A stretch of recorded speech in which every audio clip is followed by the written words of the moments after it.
Chapitre 26. Lorsque Jésus eut terminé tout ce discours, il s'adressa à ses disciples. « Vous savez que la Pâque a lieu dans 2 jours et que le Fils de l'homme va être livré pour être crucifié. » Alors les grands prêtres et les anciens du peuple se réunirent dans le palais du grand prêtre qui s'appelait Caïphe.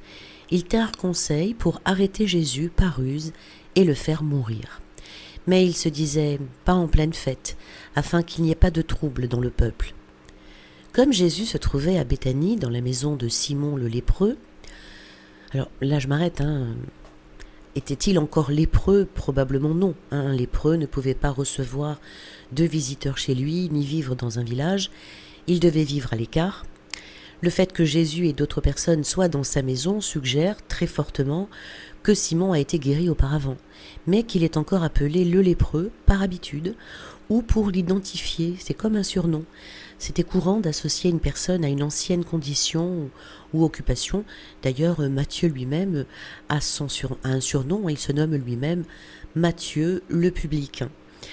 Même si l'Évangile ne dit pas explicitement que Jésus l'a guéri, c'est une hypothèse tout à fait raisonnable, surtout si l'on considère les nombreux miracles de guérison accomplis par Jésus, notamment envers des lépreux. Je reprends la ligne 6. Comme Jésus se trouvait à Béthanie dans la maison de Simon le lépreux, une femme s'approcha portant un flacon d'albâtre contenant un parfum de grand prix. Elle le versa sur la tête de Jésus qui était à table. Voyant cela, les disciples s'indignèrent en disant « À quoi bon ce gaspillage ? On aurait pu en effet vendre ce parfum pour beaucoup d'argent que l'on aurait donné à des pauvres. » Jésus s'en aperçut et leur dit « Pourquoi tourmenter cette femme ? Il est beau, le geste qu'elle a fait à mon égard. Des pauvres, vous en aurez toujours avec vous, mais moi, vous ne m'aurez pas toujours. Si elle a fait cela, si elle a versé ce parfum sur mon corps, c'est en vue de mon ensevelissement. Amen, je vous le dis, partout où cet évangile sera proclamé dans le monde entier, on racontera aussi, en souvenir d'elle, ce qu'elle vient de faire. » Alors là, lorsque j'ai lu dans ce passage de l'évangile, j'ai ri un petit peu quand même, parce que j'ai imaginé la scène. Jésus est assis à table en train de manger ou de parler avec ses disciples. D'un coup, une femme arrive, sans rien dire, brise un flacon de parfum sur sa tête et lui verse le contenu. Le parfum coule sur ses cheveux, sa barbe, ses vêtements, l'odeur emplit toute la pièce et personne ne l'arrête. Alors de notre point de vue moderne, c'est vrai que c'est surprenant comme scène, voire gênant même. Donc il faut s'en référer toujours au contexte culturel et symbolique de l'époque. Déjà, la position à table n'est pas comme chez nous. Dès la période du Second Temple, des repas juifs importants, comme les sédères de la Pâque par exemple, exigeaient que l'on mange en se penchant en position dite accoudée ou allongée. On appelle cela le reclinement. C'est le symbole de liberté et de dignité. Même les pauvres devaient le faire selon la Mishnah. Ensuite, il y a aussi l'influence romaine qui avait envahi le pays. Ainsi, le reclinement a été une pratique juive reprise et enrichie dans un contexte gréco-romain, tout en conservant sa signification symbolique ancestrale.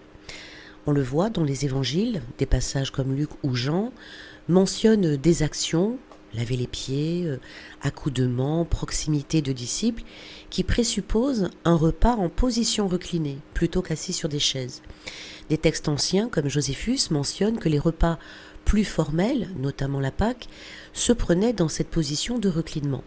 Le Talmud et les commentaires rabbiniques confirment fortement que cette posture était obligatoire au Seder et parfois adoptée aussi pour d'autres repas festifs. Voilà comment on mangeait réellement à l'époque de Jésus.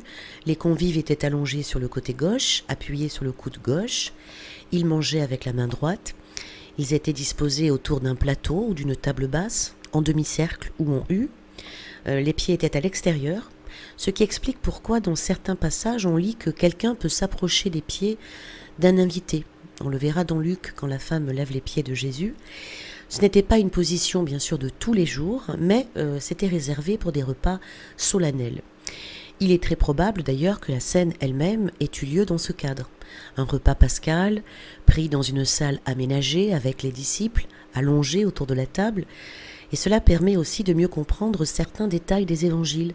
Quand on verra Jean, au chapitre 13, quand il est écrit « Un des disciples, celui que Jésus aimait, était reposé sur le sein de Jésus », cette proximité difficile à imaginer avec des chaises, mais très cohérente, en position allongée côte à côte. Alors pourquoi les artistes ne l'ont pas représenté ainsi ? Les tableaux ne montrent pas toujours la réalité historique. Par exemple, la célèbre représentation de la scène par Léonard de Vinci et beaucoup d'autres tableaux médiévaux ou de la Renaissance montrent Jésus et ses disciples assis sur des chaises, à une table rectangulaire, mais ce n'est pas historiquement exact. Ces artistes ont représenté la scène selon les coutumes de leur propre époque, en Italie ou en Europe, et non selon les pratiques juives du 1er siècle en Palestine romaine. Parce que l'objectif des peintres comme de Vinci n'était pas de restituer la scène archéologiquement, mais de mettre en valeur les personnages, leurs expressions, leurs interactions.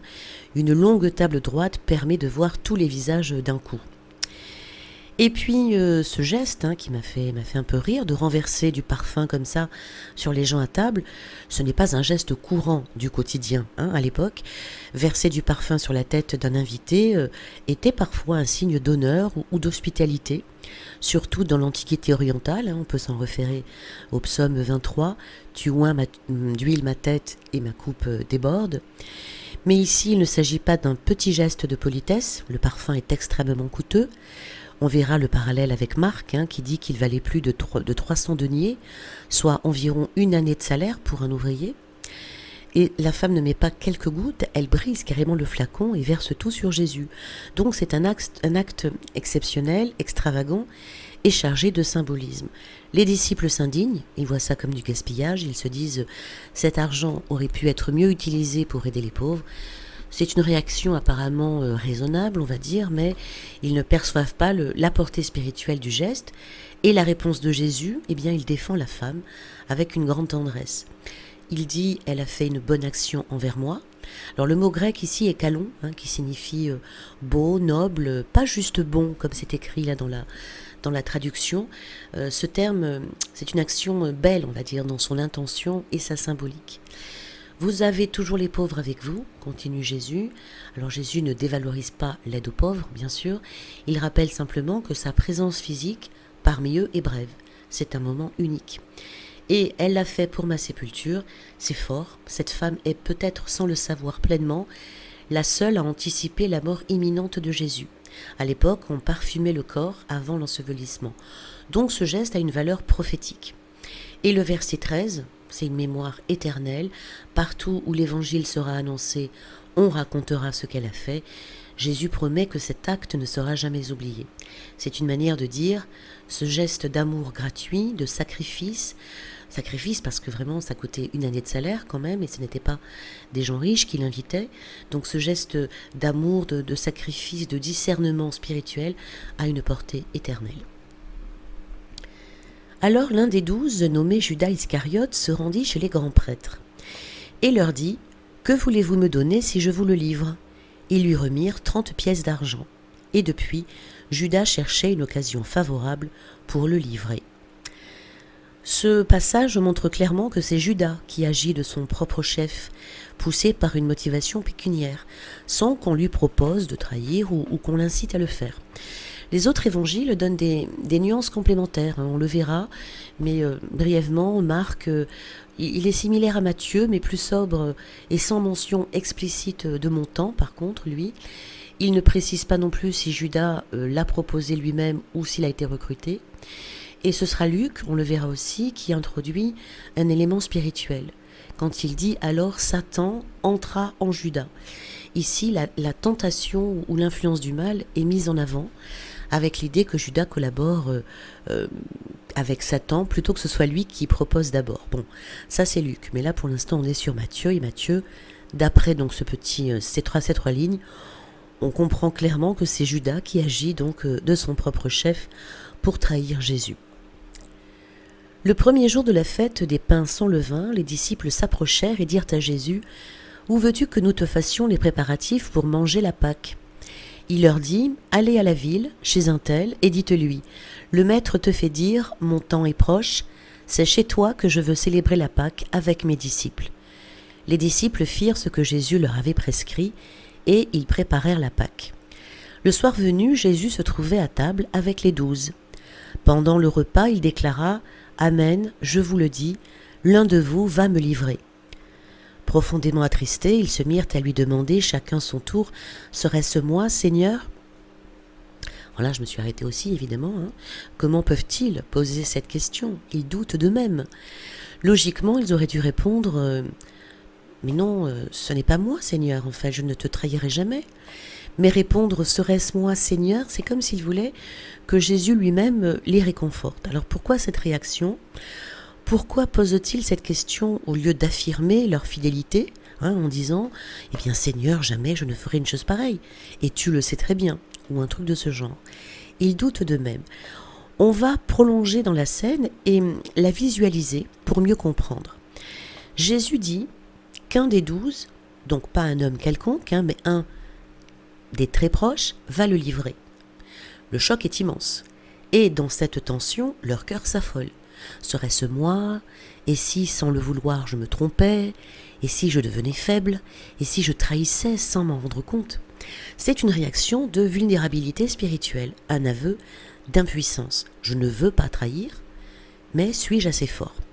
Donc, il s'adresse à Jésus non pas pour se défendre, mais pour être éclairé par lui. Comme il sait toutes choses, c'est comme s'il disait « Tu sais toutes choses, Seigneur, dis-moi ce que tu vois en moi que moi je ne vois pas. » C'est très fort. C'est comme s'il disait « Je te crois plus que je me crois moi-même. » Autrement dit, ils ne veulent pas s'auto-justifier. Ils se tournent vers la vérité incarnée pour entendre ce qu'elle dit d'eux, même si c'est dur. Cette question n'exprime pas un manque de fidélité, comme je l'ai pensé au début, mais plutôt la conscience de sa propre faiblesse. Et cette scène le montre bien. Ils savent qu'ils sont capables du pire, mais ne veulent pas y croire. Alors ils posent la question, anxieux, presque suppliants, « Ce n'est pas moi, dis-moi que ce n'est pas moi. » Et enfin, ce texte touche aussi, en tout cas, il m'a touchée, moi, en tant que lectrice. Je me suis dit, et moi, serais-je fidèle jusqu'au bout?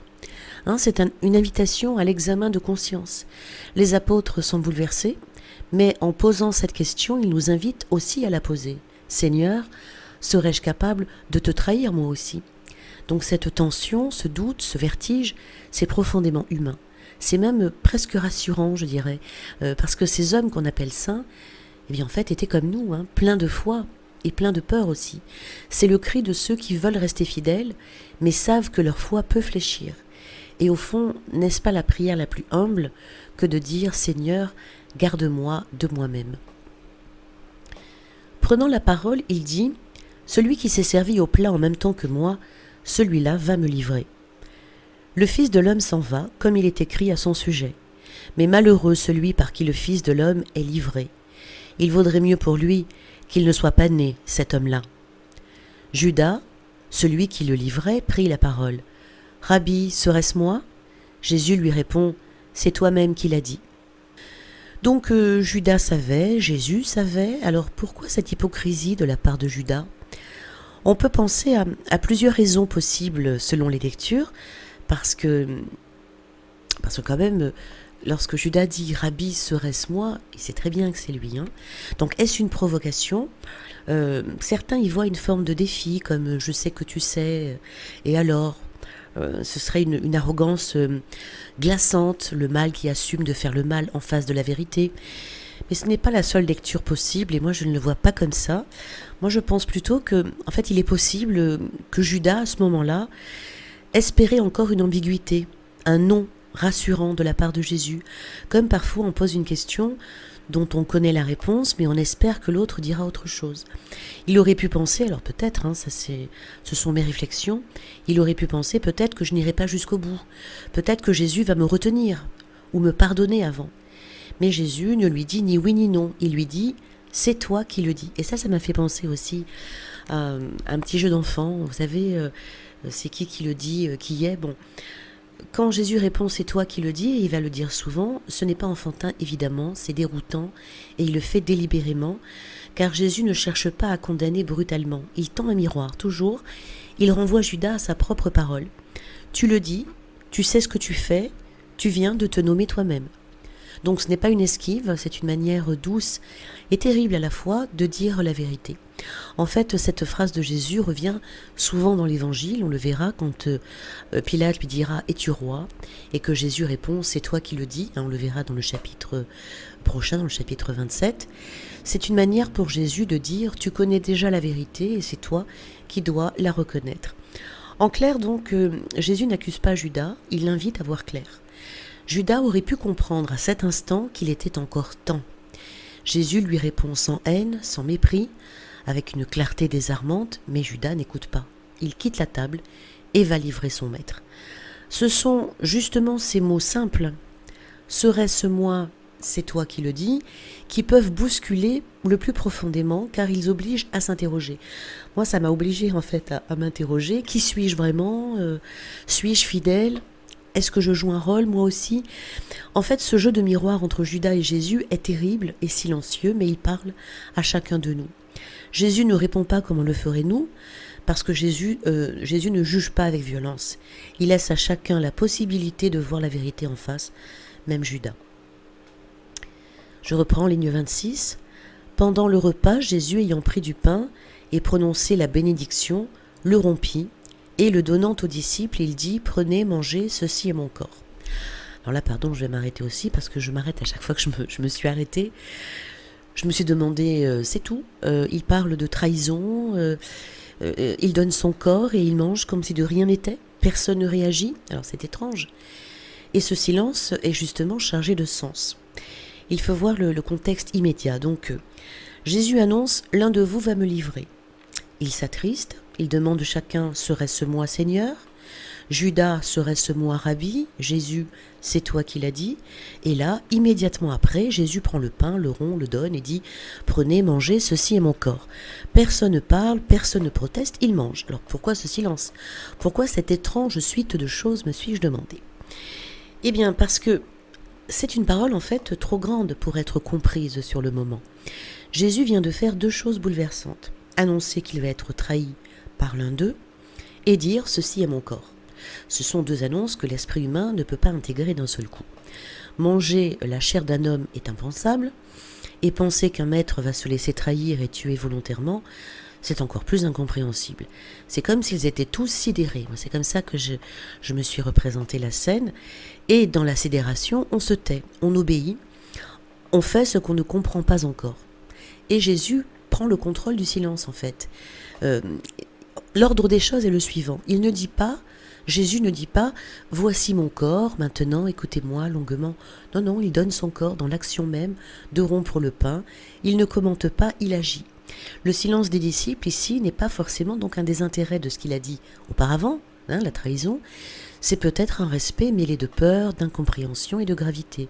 Ils sentent que quelque chose de sacré est en train de se jouer. Les évangiles ne sont pas des journaux instantanés, ils sont écrits après la résurrection, à la lumière de ce qu'ils ont compris plus tard. Sur le moment, les disciples ne comprennent pas tout, mais après coup, ces gestes prendront tout leur sens. C'est après coup qu'ils diront « il a donné son corps, il se livrait déjà, il allait être trahi, mais il se donnait librement ». Jésus, à ce moment-là, ne cherche pas à déclencher une réaction humaine immédiate. Il est déjà, lui, dans une autre temporalité, dans l'acte du don total. Il sait qu'il va être livré, et au lieu de s'indigner, il se livre lui-même. Il devance la trahison par un acte libre d'amour. Ce n'est pas l'oubli de la trahison, c'est la réponse silencieuse de Dieu à la violence des hommes. Et puis il faut savoir aussi que Matthieu n'écrit pas pour faire un portrait psychologique de Judas, ni pour provoquer un effet dramatique. Il veut montrer que Jésus donne sa vie en toute conscience, même face à la trahison, et que le repas pascal, l'Eucharistie, a lieu malgré ça. Matthieu aurait pu s'étendre, c'est vrai, mais il préfère ne pas détourner l'attention de ce moment clé, l'institution du pain et du vin comme corps et sang. Insister sur la trahison aurait peut-être déplacé le regard. Matthieu ne gomme pas le malaise, il le laisse en suspens.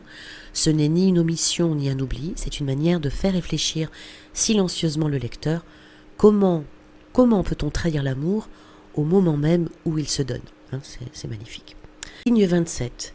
Puis, ayant pris une coupe et ayant rendu grâce, il la leur donna en disant « Buvez-en tous, car ceci est mon sang le sang de l'alliance versé pour la multitude en rémission des péchés. Je vous le dis, désormais je ne boirai plus de ce fruit de la vigne jusqu'au jour où je le boirai nouveau avec vous dans le royaume de mon Père. » Après avoir chanté les psaumes, ils partirent pour le mont des Oliviers. Alors Jésus leur dit, « Cette nuit je serai pour vous tous une occasion de chute, car il est écrit, je frapperai le berger, et les brebis du troupeau seront dispersées.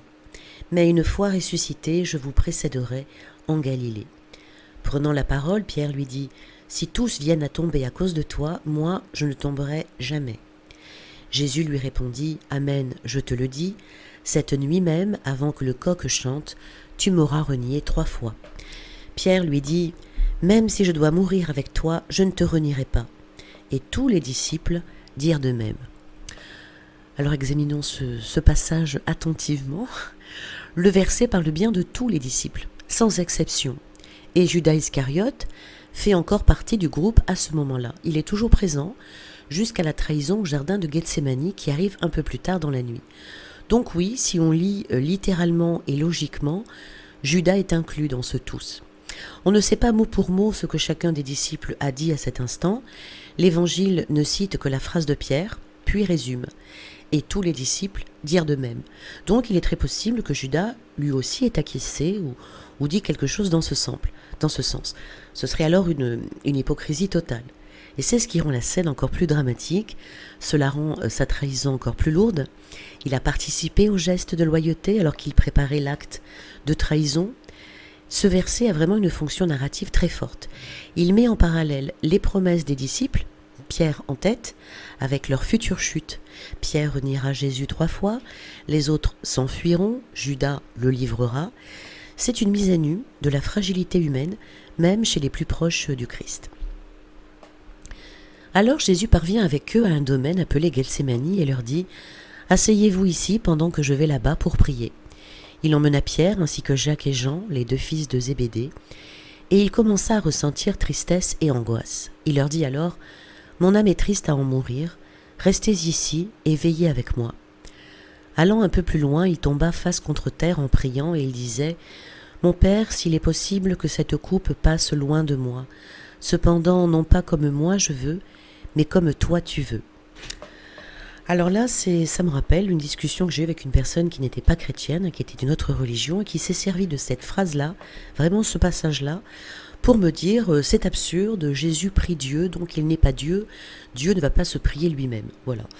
Et donc je lui ai répondu, je ne sais plus les mots exacts, mais bon, je vais quand même m'en rappeler pour vous en parler. Ça m'avait énervé. Je lui ai dit, bon, calme-toi, laisse-moi te répondre. Dieu est Trinité, hein, un seul Dieu, mais 3 personnes, le Père, le Fils et l'Esprit Saint. Hein, c'est pas compliqué, donc quand Jésus prie, il ne se parle pas à lui-même, il parle en tant que Fils au Père. Ils sont un seul Dieu, mais 2 personnes distinctes qui peuvent dialoguer. Ce n'est pas de l'absurdité, c'est le mystère de la communion divine. L'amour du Père et du Fils est même dans la théologie ce qui donne naissance à l'Esprit. De toute façon, j'en ai parlé dans la Trinité. Hein. Jésus est vraiment homme et vraiment Dieu. C'est pas compliqué à comprendre. En tout cas, un chrétien le comprend. J'espère que vous le comprenez vous aussi. Hein. C'est ce qu'on appelle le mystère de l'incarnation. Jésus est vrai homme et vrai Dieu. À Gethsémani, il vit un moment d'angoisse humaine intense. Il sait qu'il va souffrir, mourir, être abandonné, trahi, humilié. Et ce, en tant qu'homme, il ressent la peur, la solitude, la sueur. Mais en tant que fils, il reste en communion avec le Père. Il prie parce que les hommes prient. Et lui, pleinement homme, prie son Père. Jésus nous enseigne aussi à prier dans l'épreuve. Ce passage est aussi un modèle pour nous. Il montre comment on peut demander à Dieu ce qu'on désire, hein, que cette coupe passe, mais on reste ouvert à sa volonté, non pas ce que je veux, mais ce que tu veux. C'est une des prières les plus bouleversantes de l'Évangile. Elle ne diminue pas la grandeur de Jésus, elle la révèle dans toute son humanité et toute sa divinité réunie. Donc ce passage ne prouve pas que Jésus n'est pas Dieu, hein, il prouve que Dieu n'est pas solitaire, il est relation, dialogue, amour, et c'est ce qu'on appelle la Trinité. Donc le passage aussi nous montre que Jésus, il a peur. Donc même s'il est le Fils de Dieu, il éprouve la peur, l'angoisse face à sa passion imminente. Cette prière montre sa vulnérabilité. Il demande que si possible, cette épreuve soit écartée. Mais il se soumet complètement à la volonté du Père. C'est une scène puissante qui révèle sa vraie nature, pleinement divinement, mais aussi pleinement humaine. C'est souvent un moment qu'on oublie. Jésus n'est pas un héros invincible. Il a des émotions profondes. En tant qu'homme, il lutte intérieurement. Cela rend son sacrifice encore plus fort, car il l'accomplit malgré sa peur, par amour et obéissance. Puis il revient vers ses disciples et les trouve endormis. Il dit à Pierre : « Ainsi vous n'avez pas eu la force de veiller seulement 1 heure avec moi ? Veillez et priez pour ne pas entrer en tentation. L'esprit est ardent, mais la chair est faible. » De nouveau, il s'éloigna et pria pour la 2e fois. Il disait : « Mon Père, si cette coupe ne peut passer sans que je la boive, que ta volonté soit faite. » Revenu près des disciples, de nouveau, il les trouva endormis, car leurs yeux étaient lourds de sommeil. Les laissant, de nouveau, il s'éloigna et pria pour la 3e fois, en répétant les mêmes paroles. Le fait que Jésus prie 3 fois dans le jardin de Gethsémani a une grande portée symbolique et spirituelle. Le chiffre 3 n'est pas un détail anodin, je pense, parce que dans la Bible, le chiffre 3 est le chiffre de la plénitude ou de l'accomplissement. Il revient très souvent. 3 visiteurs viennent à Abraham dans la Genèse. 3 jours avant la résurrection, 3 fois Pierre renie Jésus. 3 fois il lui dira « Je t'aime » après la résurrection. Le Dieu Trinité, Père, Fils, Esprit. Donc ici, 3 prières signifient une prière complète, totale, un moment d'intensité maximale, une lutte intérieure jusqu'au bout. Jésus ne se contente pas d'une prière rapide, il revient, insiste, s'abandonne et persévère. Ce sont 3 prières successives. La première prière est une supplication, que cette coupe passe loin de moi. La 2e est déjà plus résignée et la 3e marque l'acceptation pleine et entière. Il ne prie pas 3 fois pour convaincre Dieu ou pour se convaincre lui-même de passer par ce chemin, mais parce qu'il traverse quelque chose de très intense intérieurement. C'est un vrai cheminement de l'âme. Il passe de la peur à l'abandon total. Ce n'est pas une formule magique qu'il répète, c'est une lutte spirituelle, c'est l'agonie, du grec agonia, qui veut dire combat. Et il reste fidèle, jusqu'à ce qu'il soit prêt à dire « que ta volonté soit faite ». Jésus exprime une peur très humaine, il est bouleversé, angoissé et pleinement conscient de ce qu'il attend, la souffrance, la solitude, l'humiliation et la mort. On peut dire que ce moment est le sommet de son combat intérieur. Jésus a peur, mais pas comme nous comprenons la peur.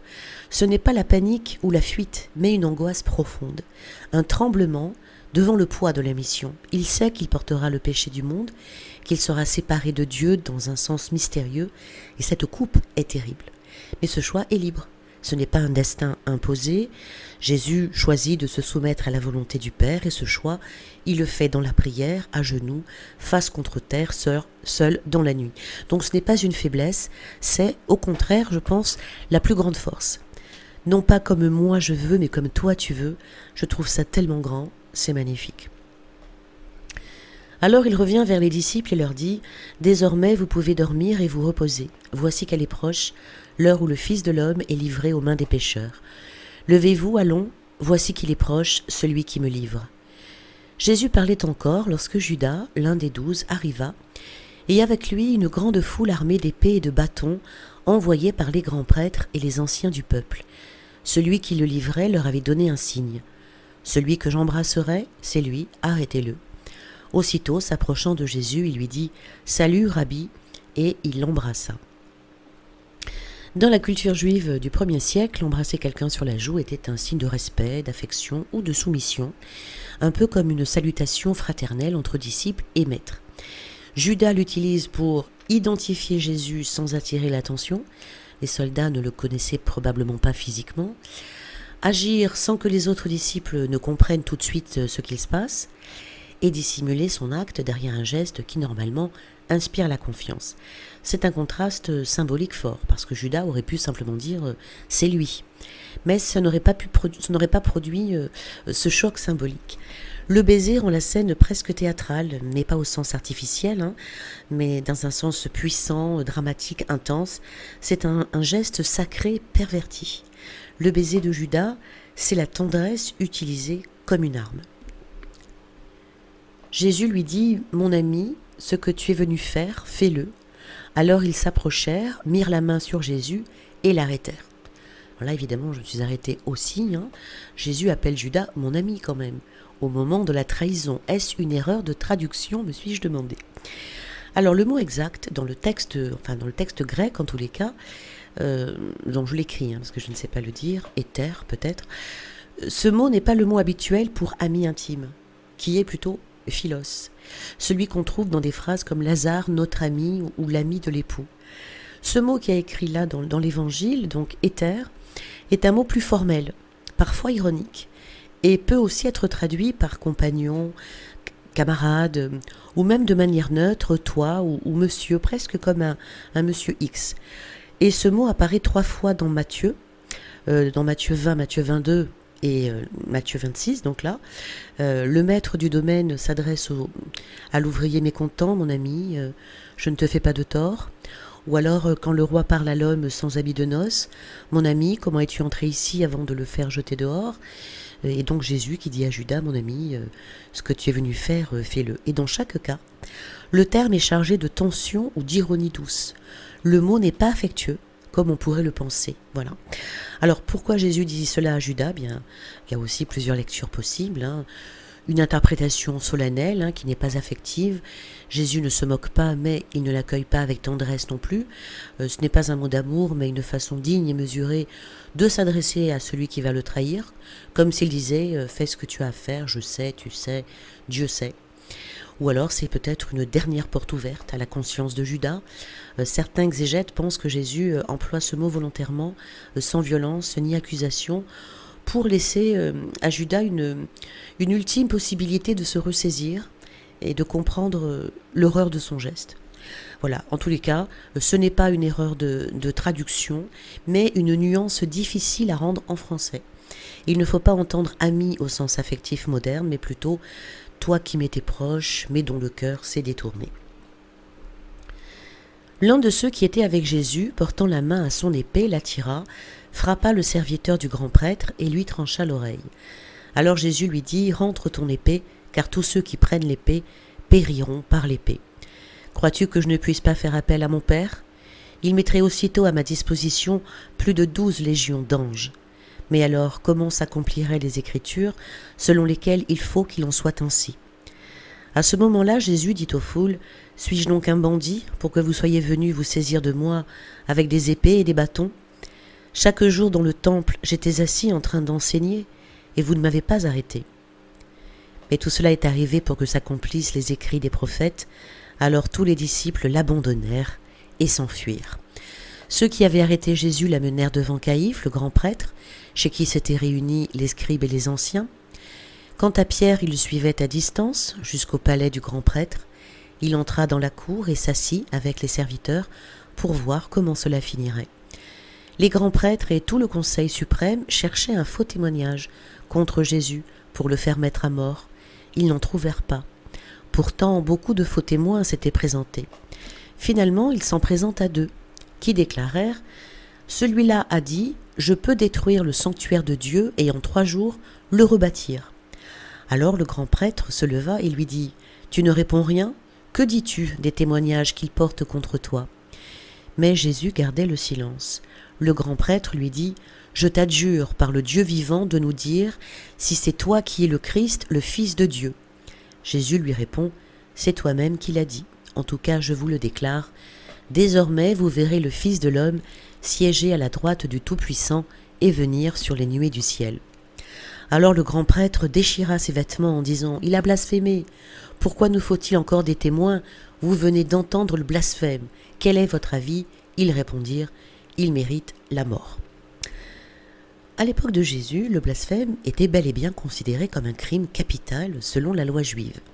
Alors que dit la loi de Moïse sur le blasphème ? Le passage clé est dans le Lévitique. Quiconque blasphémera le nom du Seigneur sera puni de mort. Toute l'assemblée le lapidera. Qu'il soit étranger ou indigène, il mourra pour avoir blasphémé le nom. Donc, selon la Torah, le blasphème contre Dieu était clairement un crime passible de mort par lapidation. C'est quoi donc blasphémer pour eux ? Eh bien, ce n'était pas simplement insulter Dieu ou dire un mot irrespectueux. Le blasphème signifiait prononcer le nom de Dieu en vain, le tétagramme, Yahvé, s'attribuer un pouvoir divin ou se faire l'égal de Dieu. Et dans le contexte de Matthieu, Jésus affirme en gros tu l'as dit, je suis le Messie, et vous verrez le Fils de l'homme siéger à la droite du Tout-Puissant et venir sur les nuées du ciel. C'est une référence directe à Daniel, une prophétie messianique. Autrement dit, il s'identifie au Fils de Dieu et s'attribue donc une place auprès de lui. Pour le grand prêtre, c'est du blasphème, car Jésus est un homme ordinaire et il prétend être le Fils de Dieu, associé à Dieu lui-même. Au 1er siècle, la peine de mort ne pouvait plus être appliquée librement par les autorités juives. Les Romains contrôlaient la justice capitale. Le Sanhédrin, le conseil juif, pouvait juger, mais devait passer par Pilate pour faire exécuter quelqu'un. C'est pourquoi le procès de Jésus aura 2 étapes. Le procès religieux, le blasphème devant le Sanhédrin, et le procès politique, sédition devant Pilate, car les Romains se moquaient du blasphème, eux, mais pas d'un roi, qui pourrait menacer l'ordre établi. Donc le procès de Jésus a-t-il été un procès normal ?